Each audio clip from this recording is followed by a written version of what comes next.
We're rolling. We're rolling. What's going on, Trevor? Hey, not too much, man. We are back. We are back for episode number 7, 8. 7 or 8? Seven. I think We are it's 7. episode number 7 of the second best realtors on the internet. And I know last week we kind of dove into the idea of being rate locked. Mm-hmm. And right after the podcast, you sent me a text. You're like, let's break this down even more. Yeah. And I actually had a few people that reached out to me too about the podcast and was like, hey, I learned a lot. And it was asking more questions. People are watching? Yeah, people that are watching. People are really watching. It's wild. But it's like they were asking questions and it's like it sparked more conversation, and it brought you to even come to me and say like, hey, let's break this down even more to make it more of an applicable thing for people. Because I think we kind of looked at it from a higher level last week, and then now we're trying to break down each component and how someone can look at it as an advantage to their situation, because everyone's is different. But before we dive into that, let's just do a quick recap again on just kind of what's going on in our personal lives. Let's do it. So, first, I thought it was hilarious last week that we got to our appreciation, depreciation, and investment, and basically got booted out of the room and just threw those out as fast as we could. I thought it was funny. Well, it made me miss not catching up with you, is what I was gonna say. Because we were like, okay, we appreciate, we depreciate, we invest, and then we're like, okay, bye. It was, and the people that know me and I'm the worst at multitasking, the absolute worst. So, and I'm saying you could be talking to me and I've got a text on my phone that I need to respond to. I can't 50-50 or somewhat understand what you're saying and text at the same time. Yep. I need to tell the person to stop talking because I'm like, I need to text. I got to focus on this thing and then I can focus on you. And I remember during that podcast, the person came in and I was just like, I addressed it. It's like, oh yeah, we'll be a few minutes. And then I was like, where am I? What am I doing? And I just spit out probably something so random that, it was probably pertinent to what I was feeling at the time, but it's just I just completely lost a train of thought. But anyway, we're here. How'd your last week go? All that to say. Last week was cool. I'm trying to think back. There was not a crazy amount of showing activity or all that, but a lot of behind the scenes conversations with folks that are thinking about listing in the future. Maybe one that's under contract on a new construction but doesn't finish until next year, and so we're kind of dreaming about what their listing's going to look like next year. That seems to be what everybody's talking about. What happens if I list in the spring? What's that's going to look like, and where's the market going to go? All that kind of stuff. And so, but other than that, I guess highlight of this past week up until this point was our 13th anniversary. Oh, congrats. So that's amazing. Heather and I celebrated that yesterday. We actually went out while the girls were at school to have a really fancy brunch in downtown Raleigh with Huck in tow. I love that. He was there with us. Yep. And he made it a very memorable brunch date for our 13th anniversary. And just spent a lot of the day just reminiscing and remembering all the good times and even the hard times and all that stuff. And just really being grateful for how much time we've had together and how much we've grown in 13 years together as a couple. 13 is, and that's an accomplishment. That's amazing. It really is. It feels like we've got traction behind us. You get this far in and you feel like, man, we can go. We were joking about it last night. What's 50 more going to look like after this? We're going to make it to 63 years. Obviously, we got 50 more to go. Yeah. And so it's there's an excitement and a hope for that next 50 years and where we'll grow from here. So it was cool. That's really cool. It was a good time. What about you? Man, it was my wife's birthday, so kind of another celebration. We went out to dinner.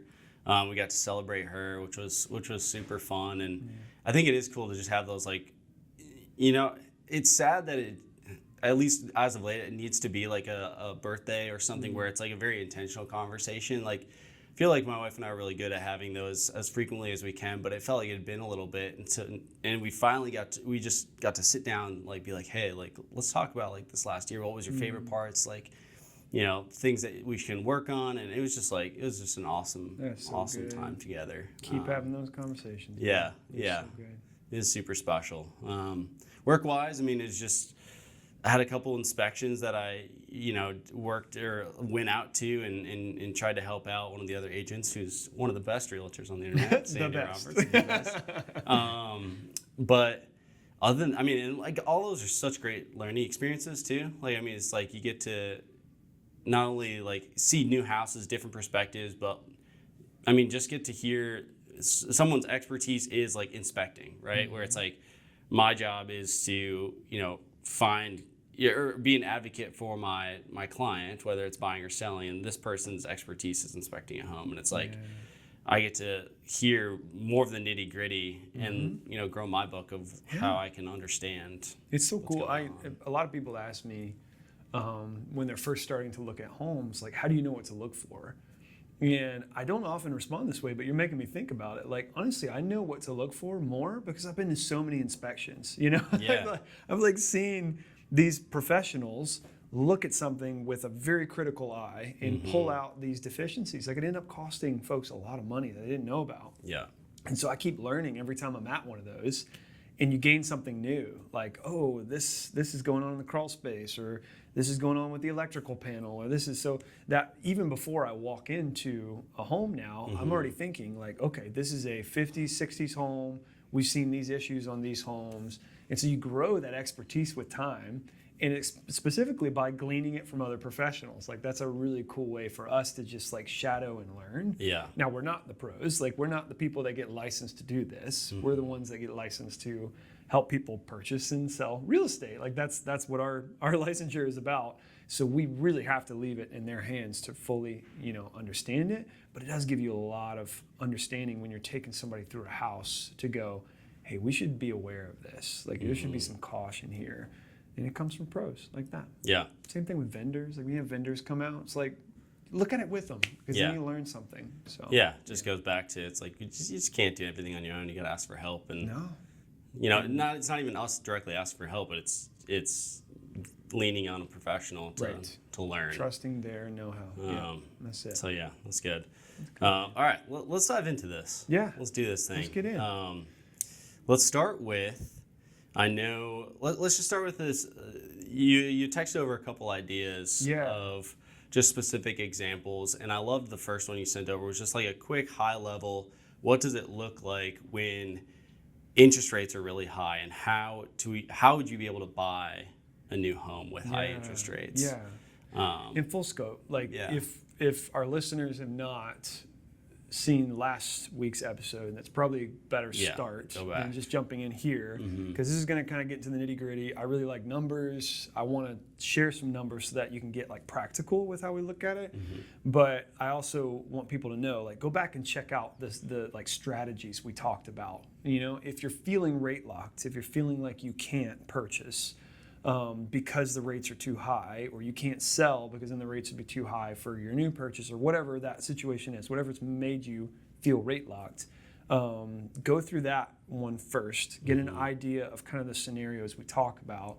Then we're going to dive into them deeper here in just a second to give you more practical examples. But yeah, so the first one, I felt like as I went through the talk last week again to kind of grab these, I thought, okay, well, I can't dive too fast into like the deep end, because we talked about some pretty cool strategies, and for investors and for using HELOCs and all those kind of things. It's like, well, what about just the most obvious thing, which is, hey, I want to buy a new home, but the interest rate is too high. Yeah. Full stop. That's the obvious one. What do we do here? So here's a situation that I wrote down, and I think it's cool to kind of talk through it and see your thoughts and how people you think would perceive this. But so obviously you're looking to buy a home. You're spooked by how high the interest rates are. I think right now they're floating around 7%. But what if you sell your first home and you walk away with, let's just hypothetically say, $125,000 of equity? That's not abnormal at all for folks right now that have purchased more than 3 years ago to be sitting on that much equity. So let's say you're still worried because your payment will be much higher when you purchase this new home. Even if you take all of that 125, put it down, your payments are still going to be higher. But let's look more closely at how this fleshes out. So You buy a $450,000 home, hypothetically. You put down $125,000, and with rates currently where they're at, I ran this on a mortgage calculator just to make sure we're capturing things like, maybe some version of taxes, insurance, all those kind of things, just to make sure we're on the same page. Your mortgage payment is going to be about $2,450 a month. That's with $125,000 down, a $450,000 home. So that's much higher than your last mortgage. You're probably sitting on a $1,200 to $1,500 mortgage, just not fair when you think about it for the folks that are shopping today. But here's what you have to think about, right? So yes, I'm paying $2,450. What happens if rates come down significantly in the future? And most of us, we say, well, what could that be? Could that be 1%? Could that be 2%? We don't know. We don't have a crystal ball to know, but I think there's a trajectory that we feel that is pretty positive. Rates will not stay this high or go higher, because it just doesn't make sense based on inflation data, based on everything going on in our economy. It's got to go in reverse at some point. So let's just say they do come down, and you're getting a 7% right now. Let's say they drop all the way to 5% over the next year or so. So you refinance into a 5% rate loan, and your payment drops down about $300, $2,150 at a 5% interest rate. But what if you said, no, I don't like 7% interest rate. I'm not willing to deal with it. That's $300 extra a month. I'm just going to wait until the rates come down, which is what most people are saying to me right now. Yeah. Hey, I want to purchase, but I'm going to just wait and see what rates do. So let's just play that out, the same hypothetical, because I think this is important for people to wrap their brains around why this is a really good time to purchase, even though rates are higher.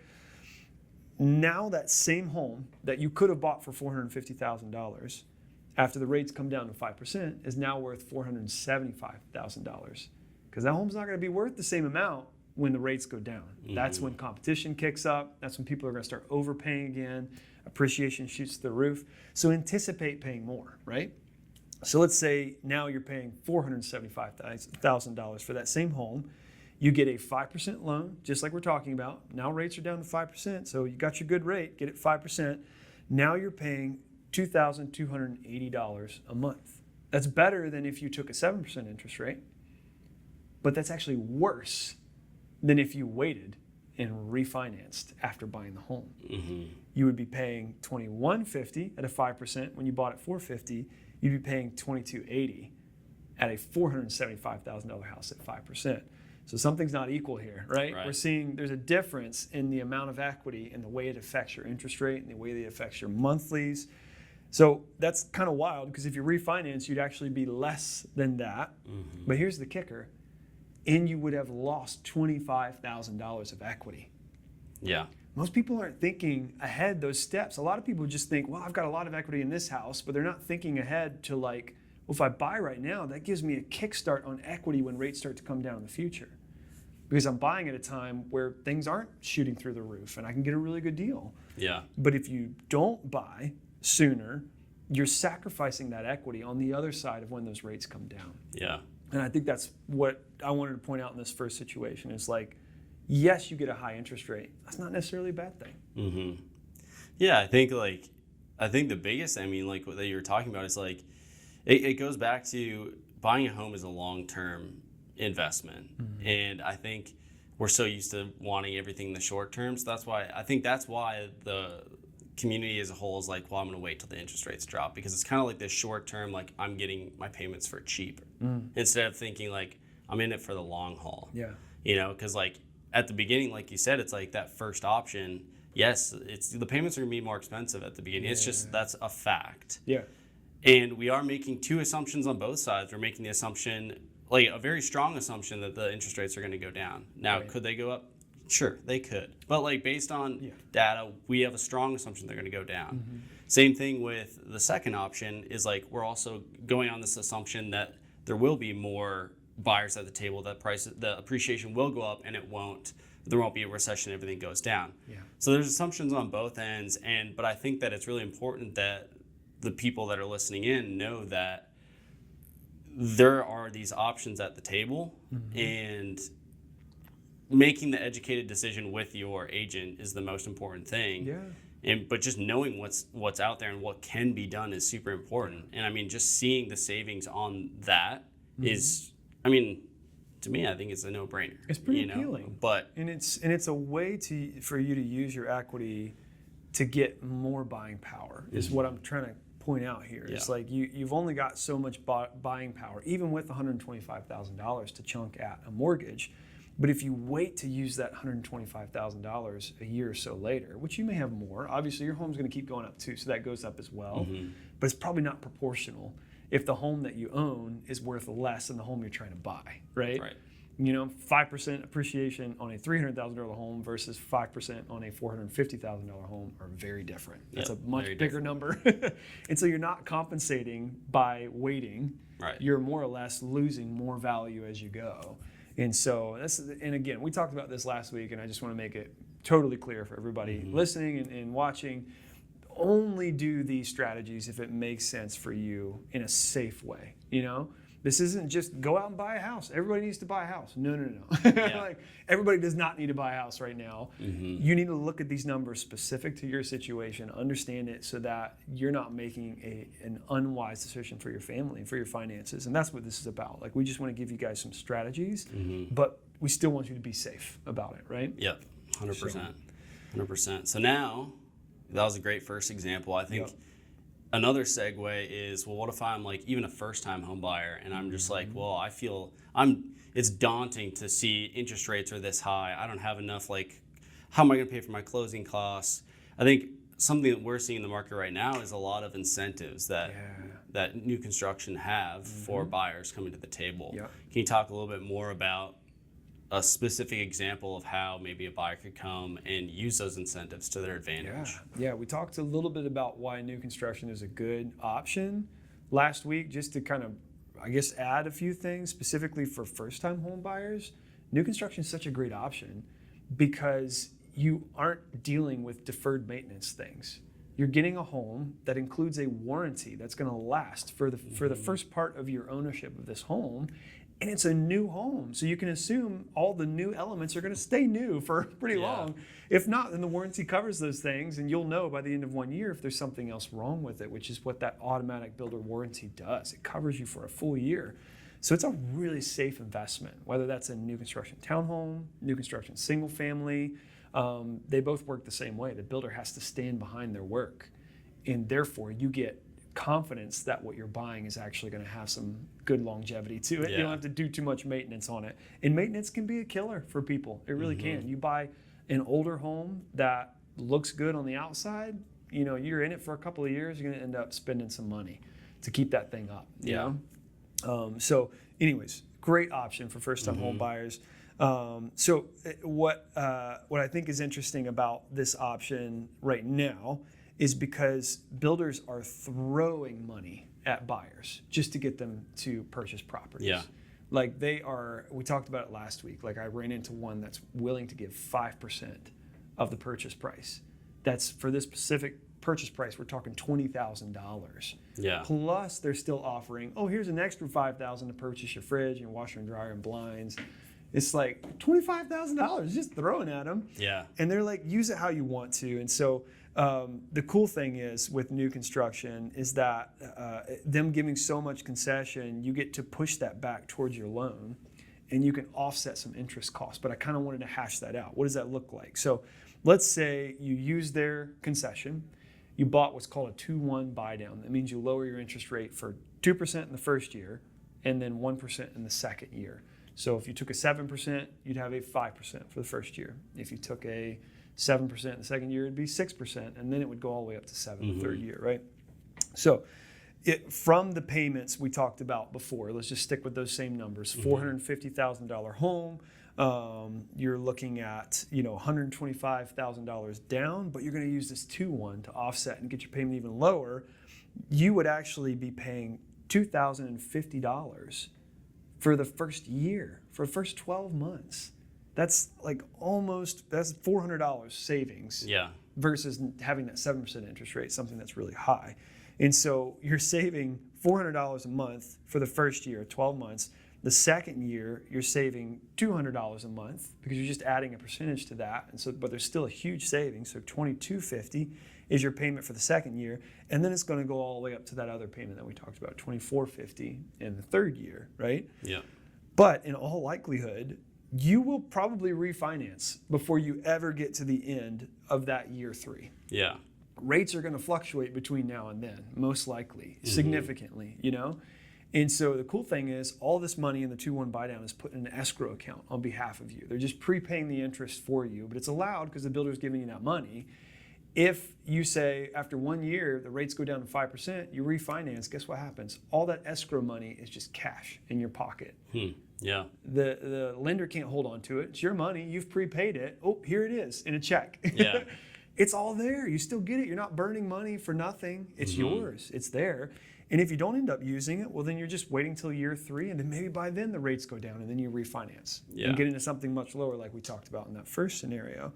So there's a way to save a dramatic amount of money here. I know the builder's putting $20,000 into it. What they're really doing is helping you offset interest. You do pay more interest at the front of a mortgage loan, right? Yep. It's all done amortized, so you kind of start with high interest and then you go down over time. But they're paying off most of that interest for you, which means you're saving on a monthly basis over $7,200 in the course of 2 years. That just would have been cash that just gets thrown away. Now that's money you get to keep in your pocket that the builder paid on behalf of you to cover those interest payments. So that's a huge deal. It's a huge deal. Yeah. For a first-time home buyer to get their cost down so low on a purchase. And now I'm speaking from a perspective of using it as a buy down, but what happens if they give you enough to do a buy down and pay for all your closing costs? Now all you're doing is bringing a down payment to closing. That's it, you know? Yeah. And so there's ways to work this with new construction specifically right now because the market's not crazy and they're really struggling to get inventory off the shelf. There's ways to work this to get a lot of money back for a first-time home buyer.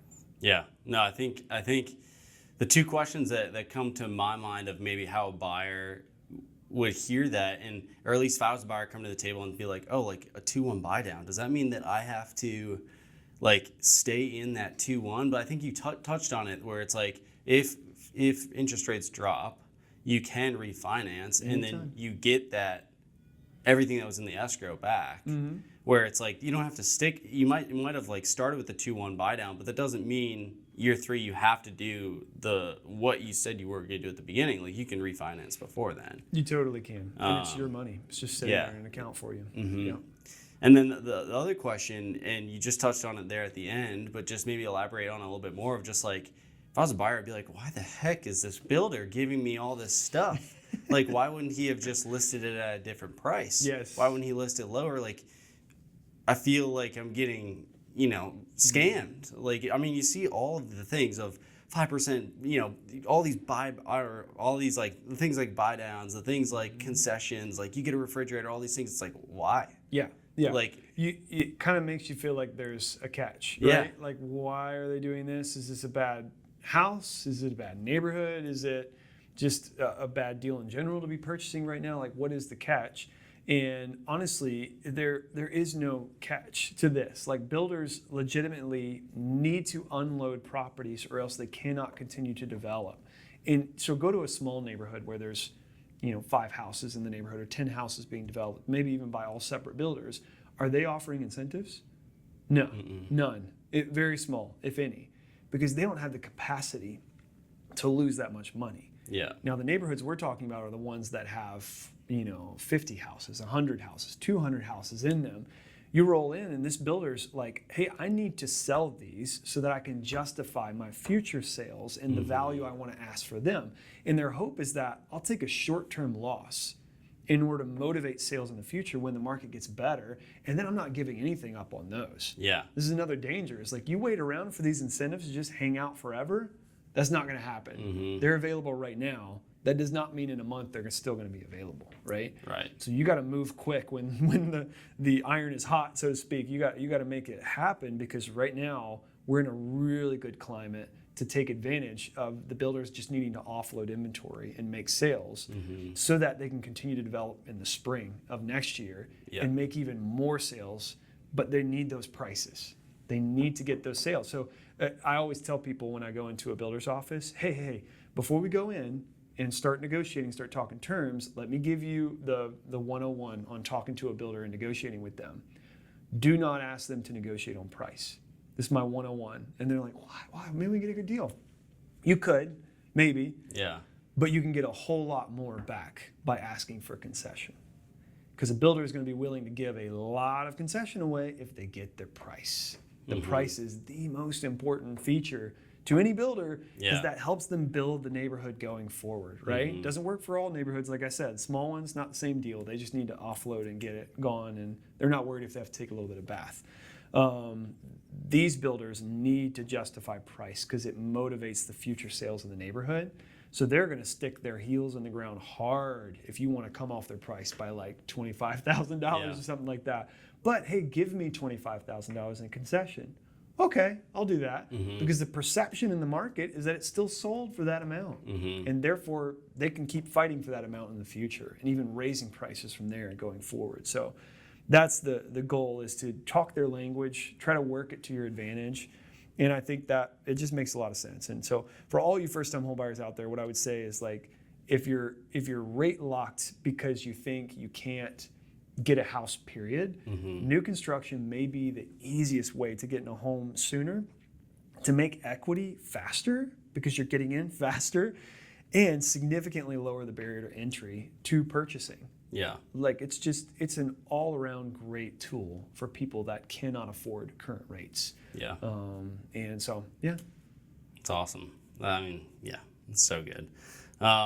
Let's move on. I know you texted this, which I think is a wild stat. I'll let you kind of take it away, but just talking about Wake County's the biggest? I mean, it's kind of the county surrounding Raleigh. I mean, that's it's definitely the largest. Yeah. It's the hub of, one of the biggest cities in our area. And so, and then all the suburbs that grew around that city are some of the biggest suburbs in our area. Yeah. And so it really is the hub of population, is how you kind of have to look at it. And Raleigh is literally in the center of Wake County, right? It goes around in a circle, and Raleigh's kind of in the middle. But you have these other counties that aren't in like massive distance, away from the central Wake County. You've got Johnston County, kind of down on the southeast side. You've got Harnett County on the south side. You've got Alamance further to the west, and Chatham County is where Pittsburgh is. And then there's counties up north too. You've got Franklinton County. What's the other one up there? Oh goodness, I've done a little bit of business in there. Orange is more north. Orange is more on the other side of Durham, which Durham County I guess would count as well. But so all these counties that surround Wake County, but all of them are significantly less in value once you cross that county line for real estate. So like you're dramatically changing your purchase ability, but you may only be adding 10 to 15 minutes to your commute time because Wake County is a big county. And if you want to be in Wake County and afford a house, a bunch of like home buyers, if they want to afford a house in Wake County, they're not going to be in downtown Raleigh. They're not even going to be like within 5 minutes of the Beltline. Like they're going to be way out here in some of these suburbs, in order to even afford it. So they've already got a crazy, commute on their hands. We're just talking about adding 10 to 15 minutes to that. It's going to push you across the county line and super increase your purchase capacity. Yeah. Yeah, and just like touching on those, just touching on the numbers, I'll just rip them out here because, it's just wild. So it's just going off of an average of a 2,000 square foot single family new construction home. This is just average list price. In Wake County, it's $488,000. In Johnston County, like you're saying, a little bit more southeast, that same average is just under $400,000. That's $90,000 less. For being 15, 20 minutes further away. I live in Raleigh. Yeah. And I could get to Johnston County in 5 minutes. Yeah. It's like what? and then you just keep diving deeper in, like you're saying Harnett County, it's like that is at 369, so you're cutting another $10,000 off there. So it's really, like you said, it's a population density. As it continues to spread out, prices continue to go down. So, if you're looking to buy a house and trying to get affordable, it's like, are you going to find it in downtown Raleigh, even though that's where you're going to work? Like, I think when I was pulling this data, I went direct to the MLS and was just looking at actual numbers active right now, what's being listed. And what was funny is when I looked up Wake County 2,000 square foot single family home for sale, there was only 40 options. No, it's not one. There was 40 something options. Yeah. Or maybe it was even 30. So I forget. It was it was low, and I'm like, holy crap, that's in all of Wake County. All the 2,000 square foot single family options that are new construction that are available. There's only 40 of them. And then I opened up to Johnston County, it immediately doubled. So there's more options. Way more. And then I looked in Harnett and it went up even more, 80 something options. Well, you drive, you drive through those towns and those counties, it's like new construction, like all these flyers, all over the place. Come live here. Because there's more land there to develop, right? It's cheaper for builders to develop, and so they know they're applying this to a broader audience that can afford it. And so, that's where all the development's going. All the good builders I know in our area are building outside of Wake County now because they're like, this is where the money's going. Like, this is where we need to head in order to get ahead of the movement that's happening. It's just wild to see it really is. That if you really cannot afford something because just rates are too high, cost of living's too high, then move outside of Wake County. It's not far. You don't have to go far to get those benefits, which is really cool. Yeah, it is. Let's move on to kind of the population of people that really want to get into investing, really want to get into, I want to buy a second home, but I want to rent and figure out how to either get some cash flow or build this, personalized rental, whatever business of their own. Yeah. But they feel like they're rate locked. They feel like they can't do that. I know we touched on doing a HELOC last week, but let's dive into that a little bit deeper now. I think this is a big question that's getting asked a lot, and there's just not a lot of material out there, giving strategy and how to actually see it. I did a video on YouTube. It's probably a year or so ago, and it's absolutely so far above all the other videos I've done, been the one that gets more views than any other. And the basic concept is, how do you buy a new home but keep your first home? It's what is the strategy behind that to get into investing, right? This is what you're doing, is you're kind of hacking investment, or hacking the interest rate, I guess is one way to look at it, in order to keep the home that you bought at a low interest rate, can totally afford, can totally rent, and then get into a second home so you can keep expanding your investment portfolio, right? Keep going. So let's play with some numbers again, because I think this will be helpful. Yeah. So hypothetically, let's say you have a home that you're paying a $1,200 mortgage for, and that you could rent easily. You kind of feel confident that if I put this on the market today, renting it for $2,000 is not an issue. I've seen stuff rent for more, so I feel really confident this would work. So $1,200 mortgage could rent for $2,000 a month. That's automatically an $800 gap between what you pay every month and what you rent for. So now let's say you went out and bought a $450,000 home today. Most likely you'd land at about a $3,300 a month payment. And this is different than that first scenario we talked about, because we're not saying you're taking your $125,000 of equity and pumping it in. We're saying, hey, let's put the minimum amount down, which is 5% down. So put 5% down, second home. That's actually a statistic most people don't know, is you can buy a second home without putting a massive amount of money down. Yeah. You don't need a 20% down to buy a second home. You only need 5%. That's it. That's what a conventional loan will require of you.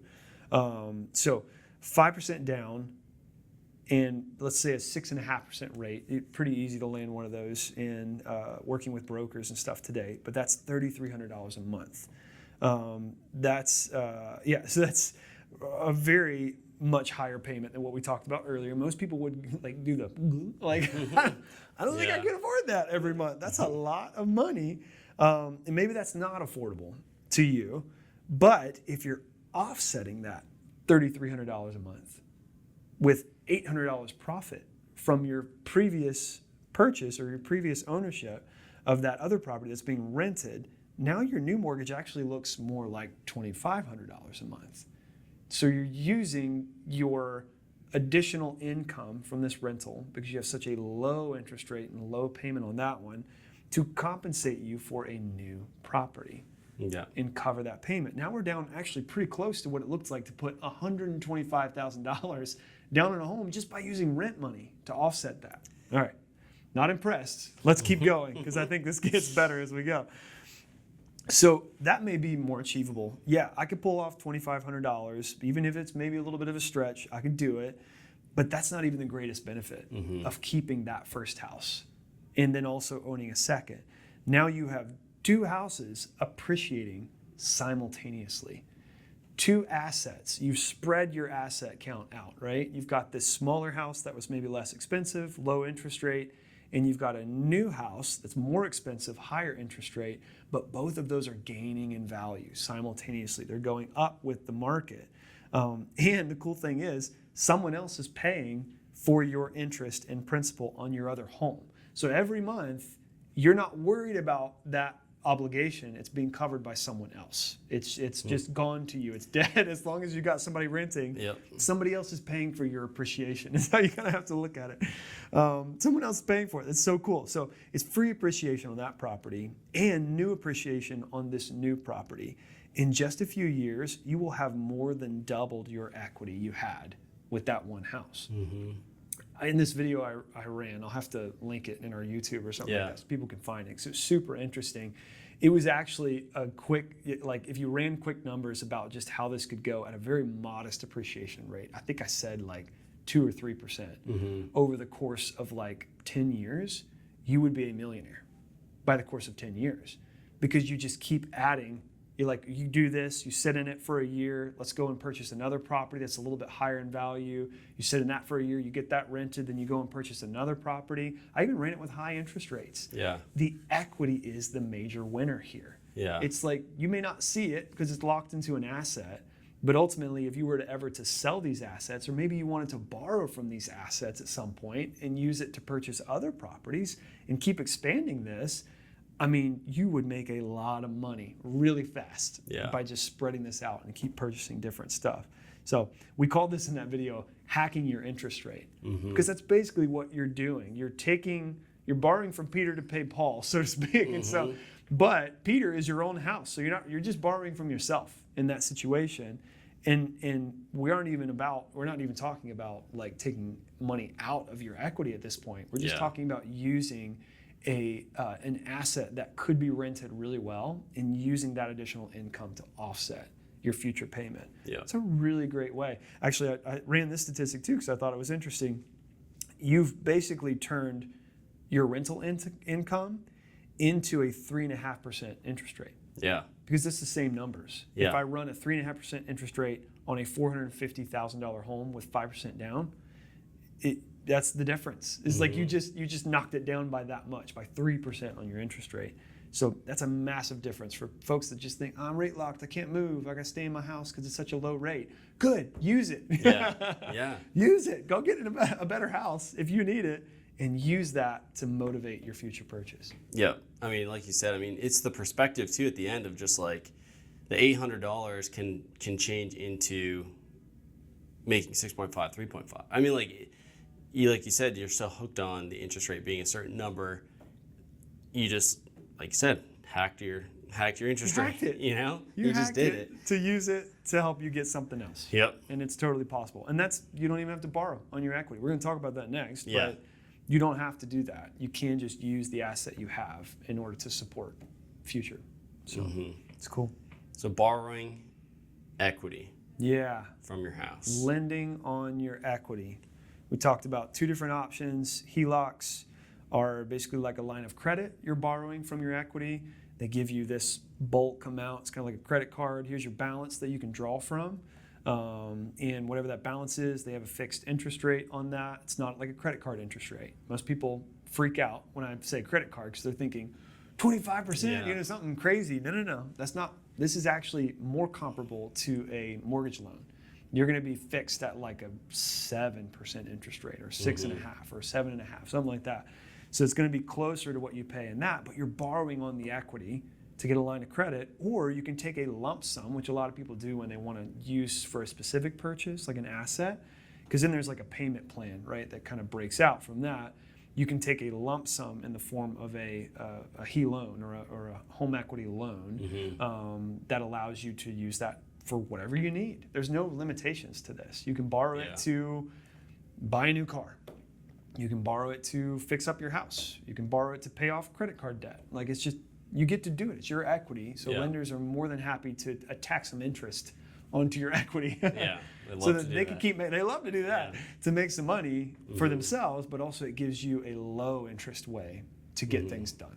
And that's what we're talking about in this situation. So, so let's work this out to talk about how to utilize this to buy that next house. Let's just start there. You know, we're not even talking about investments. Let's just talk about how do we utilize this to get into the next home. Okay.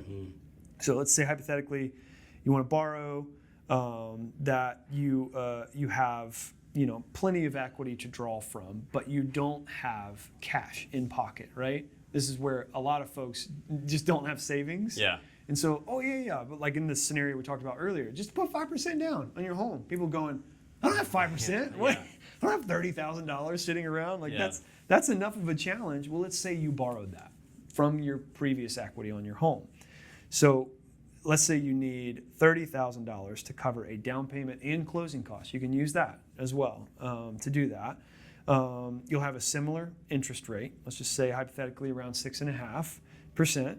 But the payoff is a little different, right? With a HELOC, and I just found this out recently too, and I was talking to another client about it. I was like, they asked me a question, and I was like, let me check. Because I don't know. I did tell them to talk to a lender, but I was also like, I want to learn too.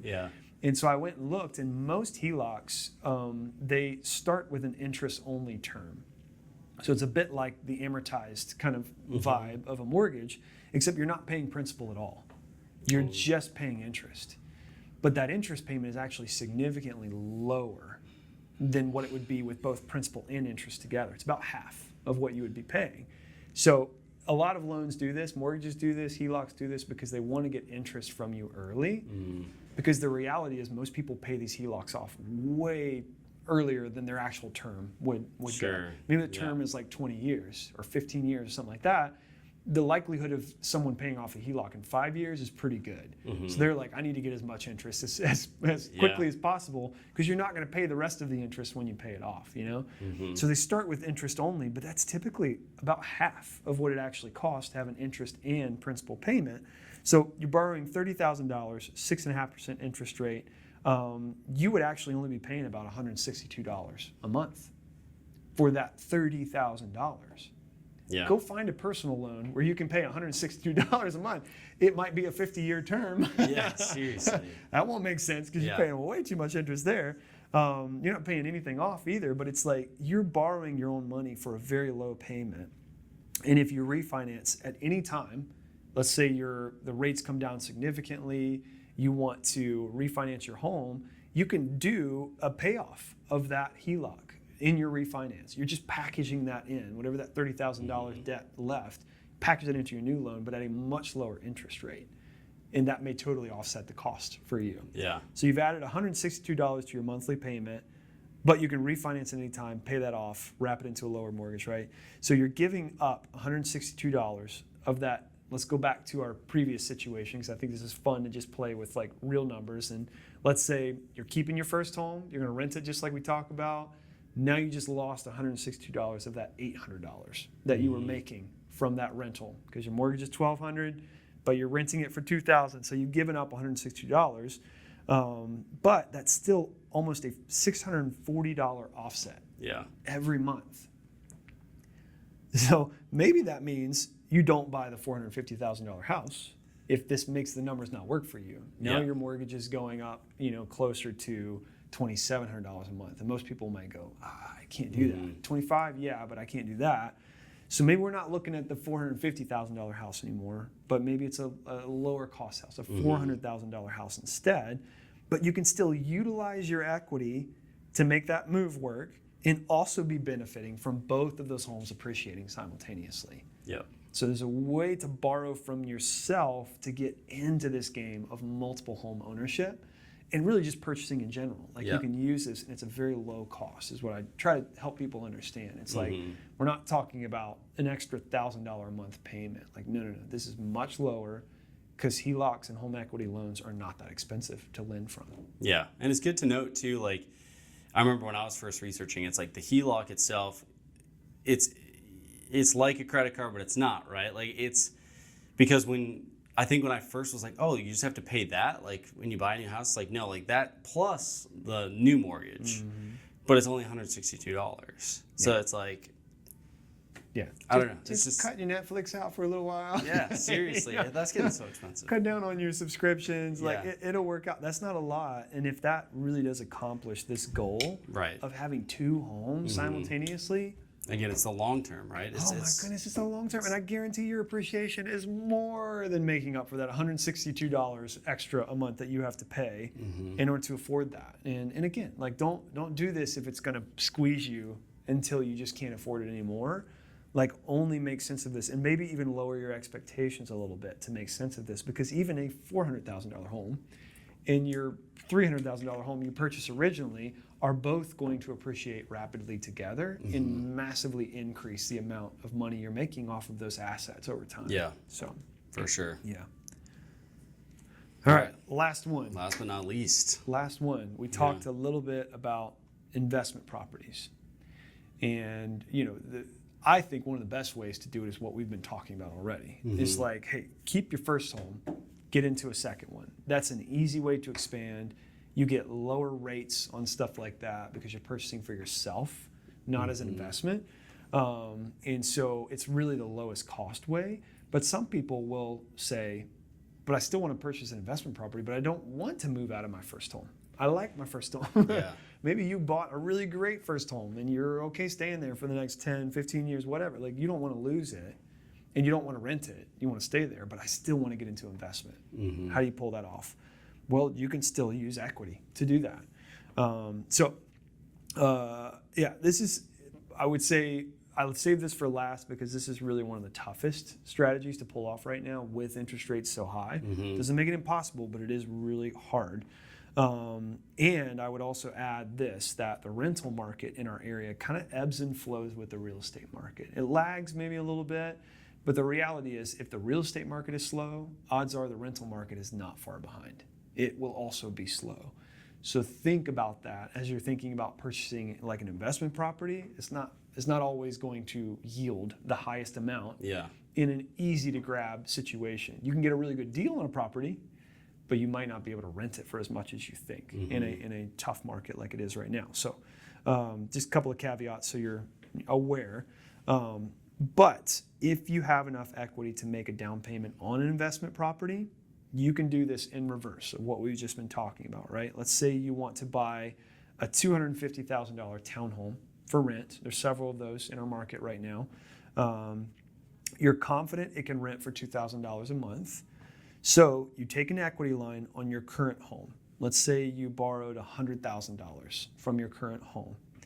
That's a HELOC payment of about $542 a month and a mortgage payment of about $1,600. Now remember, this is interest only to start, and that lasts for, depending on your term, I was looking at a term of 20 years. It could last for 10 years. So the odds of you refinancing at some point and getting out of that are very good. You're just paying interest only, but the money's still there. You still got to pay back that $100,000, right? So you've got $542 HELOC payment, $1,600 a month mortgage payment because you put $100,000 down on that $250,000 home. Remember, rates are higher for investment homes. So this is going to raise your payment a little bit more. If we're looking at a standard $150,000 mortgage, like you're going to be below $1,600. But I'm calculating for like an even higher interest rate. $1,600 is a little high. So that's a total monthly payment obligation of $2,142 or $142 after you get rent every month, right? Because you're only renting for $2,000. Now, most people are going to say, I can't go in the red. Like, why would I pay to lose for someone to rent my house? But let's remember, you just doubled your equity Mm-hmm. by adding a new property. You have two properties appreciating simultaneously now. That $142 is putting you in the red, but not technically, because your equity is actually increasing even though you're paying that every month. So after 1 year, you may have increased your equity, let's say, by 5%. I think it's a safe bet in this market when we just had the year we had and everything still went up by 5%. Yeah. It's like, okay, it's a safe bet you're probably going to get 5% in this market. That's an additional $12,500 you just added to the value of that home that you only bought for $250,000. Yeah. $12,500. But you only paid an additional $1,700. That's that $142 times 12. Mm-hmm. $1,700 on top of what your renter is paying over the course of a year. So you're still making a lot of profit here. Yeah. There is like over $10,000 Mm-hmm. of profit going on for you. You can't see it because it's not coming on a month-to-month basis, but you are still making a dramatic increase. So then let's just say rates come down after that year. You know, you got into like a 7.5% interest rate as an investor. Now they're down to 5 or 5.5. Yeah. And you refinance and get into it. Now you're automatically in a positive cash flow situation. And you bought a home that was cheaper Right. a year ago, because now Yeah. they're not so cheap with the rates coming down. That $250,000 townhome is now worth $300,000. Yeah. You're ready to go invest on that because it's going to be more expensive. Yeah. So you just got into an asset earlier. Yeah, you were in the red initially, but now you have an appreciating asset that's going to gain in value. And then you refinance when the rates come down, and now you've got $500, $600 coming in every single month in cash flow. Mm-hmm. That's a pretty good deal. Very good deal. If you can pull this off, if you have that much money to invest and do this, then you can use your equity to do everything. You don't need to put all that out of your savings and all. No. You got a house with $100,000 of equity, you can pull this off. Yeah. So it's a really cool way, again, to hack this is hacking your equity, I guess, instead of interest rate. Yeah. But you're just utilizing what you have. Mm-hmm. That you may think it's locked up, but ultimately interest rates cannot be the ultimate deciding factor for why you shouldn't get into investments, because it's clearly possible. Yeah. In a multitude of ways, as we just went over. Yeah. I mean, I know this podcast, this specific episode was very dense. Like, I think we had a lot of numbers, and I think, like, if I were a listener, I'd probably want to break it down and really, like, maybe re-listen to each portion, almost segmenting it out, because it can just get a lot thinking about, okay, was that number about this or what? But it's like there were so many gold nuggets in here of just, like, how buyers, this answered so many questions that I've gotten, where it's like using actual numbers, actual data, where they can apply that and be like, oh, that makes sense. That's why I should buy now. Or maybe that's why I shouldn't buy right now. Yeah. So I think the moral of the story is, like you said at the beginning, it's like, this is when people have the ability to buy. This isn't saying everyone needs to buy right now. Right. It's if you have the opportunity, these are the options at hand, and this is how you can do it. I don't want anybody kicking themselves because they said, you know what, I'll just wait until rates come down. I'll chase the rates. This is like a new term I'm kind of utilizing because it's like, that's really what you're doing. You're chasing the rates to get them to a spot where you can afford something, but that's totally, it's like the mirage, right? Like in a desert. It's like you think you're going after the right thing. You think you're waiting for the right thing, but then you get there and realize, oh my gosh, this was just my imagination, because now the home prices have gone up $50,000, you know? And I still can't afford it. It's like that's totally a fleeting goal. It's not ever going to be perfect. We talk about this all the time. Yesterday was the best time to buy a house, you know?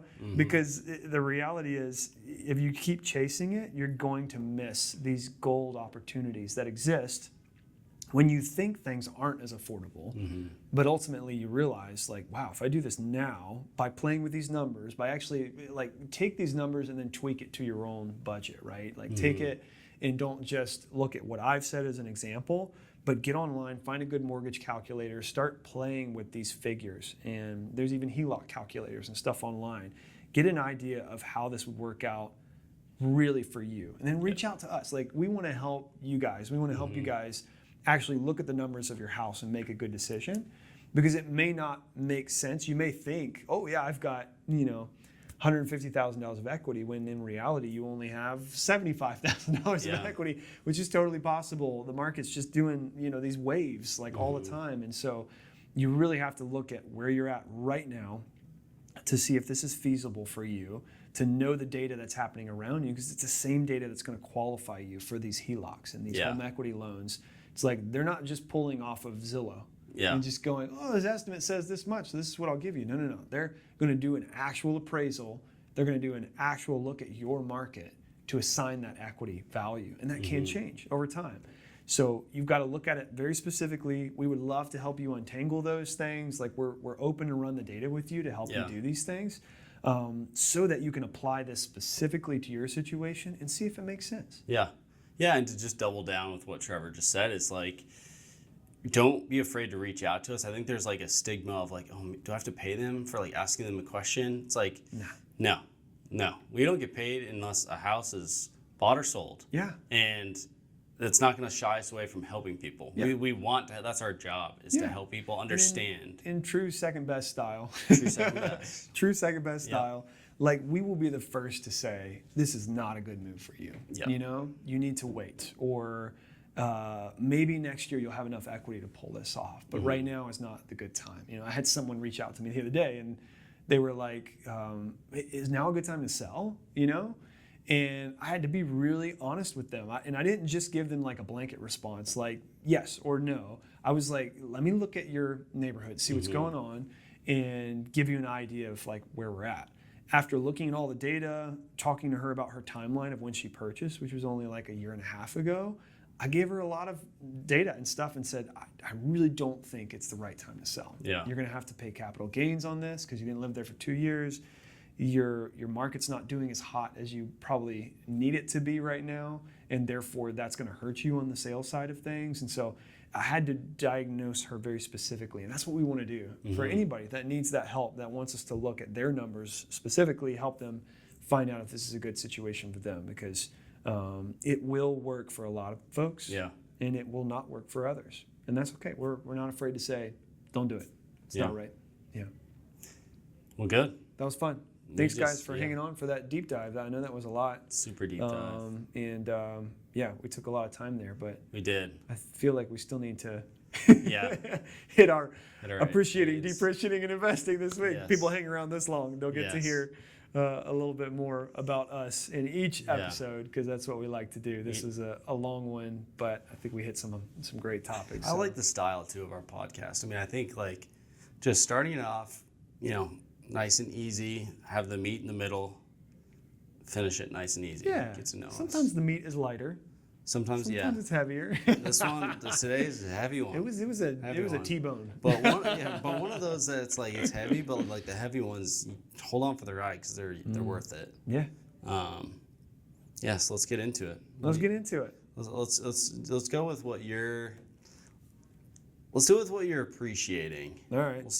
We'll just start down. Get my list out this week because I can't remember.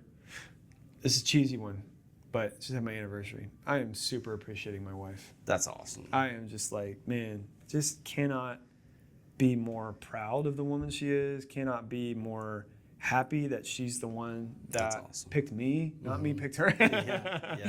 And I found 1,000,001 ways in this last week to appreciate just what an awesome woman she is. That's a lot in appreciation for the rest of your life. Right? Yeah. Boom. That's it. Yeah. I think you said that to me like 2 weeks ago when I said that. You're like, you can do that one every week. You keep saying it every week. I'm never going to judge you for that, because that's right. They're totally worthy of appreciation. Yeah. Congrats again. Like, that's amazing. Yeah, thanks, man. What about you?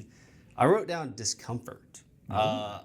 Just simply put, I feel like we talked about a little bit in team meeting of just like you grow in the failure, you grow in like the mud, and I feel like I'm really appreciating those moments and trying to see them as moments of like, I know that I'm going to get through this in one way or the other, whatever the circumstance is, and just to lean into the discomfort and appreciate it. That's good. Helps you grow, right? Yeah, helps you grow. So good. That's so good. All right, what about your depreciating this week? Depreciate. What did I put down? Oh, judgment. I kind of like was thinking like judgment, like don't judge a book by its cover, because I know that I don't know if it's a human thing, it's just my nature is just immediate judgment. No matter what it is, I throw a judgment on people. it could be good, it could be bad, it could be just so subconscious, but trying to be more aware of what my first initial thought is if I don't know the person or like don't understand where they're coming from, and trying to see and empathize with like, well, maybe, maybe they were late because they had, something going on and like just had a terrible day. But they're not going to open up to me about that, but like I can try to look at them differently rather than saying like, why are you late? Like, you're a piece of crap, like, for doing this thing. It's like, what if I just made their day even worse because they were struggling more? So it's just like trying to be more aware of like that first initial thought. That's so good. Yeah. You're going to learn really quickly that your judgment gets absolutely modified when you have kids. Because it's really easy to throw judgments on kids, especially when you just assume that they are not calculating and thinking the way that an adult does. Yeah. And you come down hard on them, and you just and then you actually stop and go, wait, let me just ask this question. Why did you do that? And you realize like it might have been something you did that led them to do that, or it might have been a fear that they had, or something. That there's like so much more to these young children. It's taught me a lot about judgment. It's like, man, I can't just fly off the handle or make a quick assumption about whatever is happening, because there's more going on, and it did teach me how to deal with other people too. Yeah. Like, I know how to not judge them, because there is a lot more under the hood that we just don't see. I can't wait. Oh yeah. Can't wait. Get ready. What about you? Depreciating. This is a funny one for me. It's been an ongoing struggle for probably over a year and a half. I love oatmeal, and I love granola. They're some of my favorite things on this planet. Just so good. But I was probably starting a year and a half ago, every time I ate oatmeal or granola, it like tore my stomach up. Really? Like I'd be bloated and feel awful. Yeah. And, just not comfortable and wondering what was going on. And finally I said, I'm going to cut out oats and just see if that affects anything. And it totally went away. Interesting. And I was like, what in the world is wrong with me? I've eaten oats my whole life, and now I can't. So I hate to say it, but I have to say it. I am depreciating oats because I love them so much, but they do not love me. But it's good you figured it out. Like I did, yeah. It took a while to kind of narrow down the options, but finally I got to it. There's a couple of other things too, like lentils. Any like super high fiber things, my body just does not respond well to. Yeah. But some high fiber things I eat and I don't have any issues. Fine. Yeah, it's really weird. Interesting. I don't know, but goodbye oats. Yeah, goodbye oats.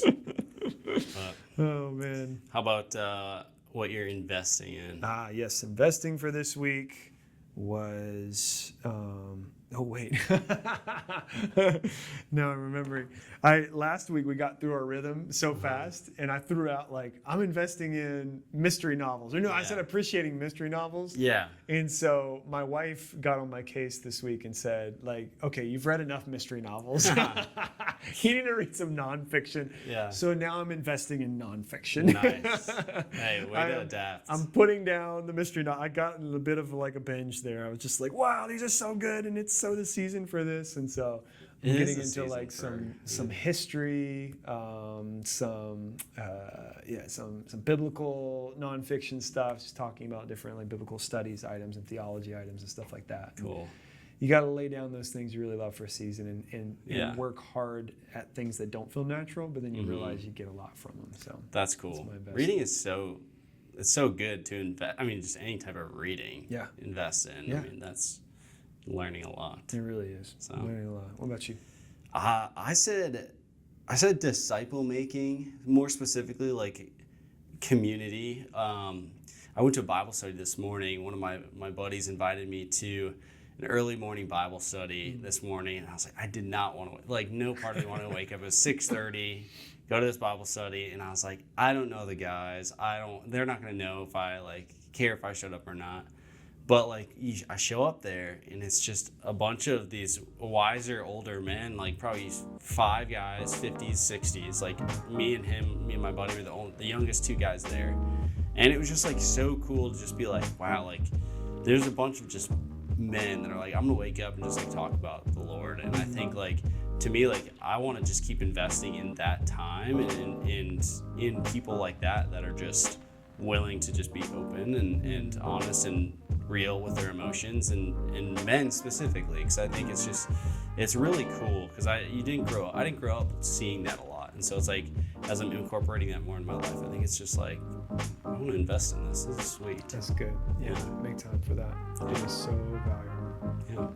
Yeah. So there's the AIDS. Cool, man. There's the AIDS. There's the AIDS. But well, that's it for us, guys. Trevor. Thank you, Stefan. Great episode. We'll hit you guys again. I'm looking forward to having some folks come in that are not Stefan and I. Soon. Yes. We gotta get that line Soon. Stay tuned. because you'll see some perspective from other agents and stuff like that, and give you an idea of what else it could be like to be in our. Yeah, I'm excited for that. It'll be good. Me too. So we'll do that soon. Bye, y'all.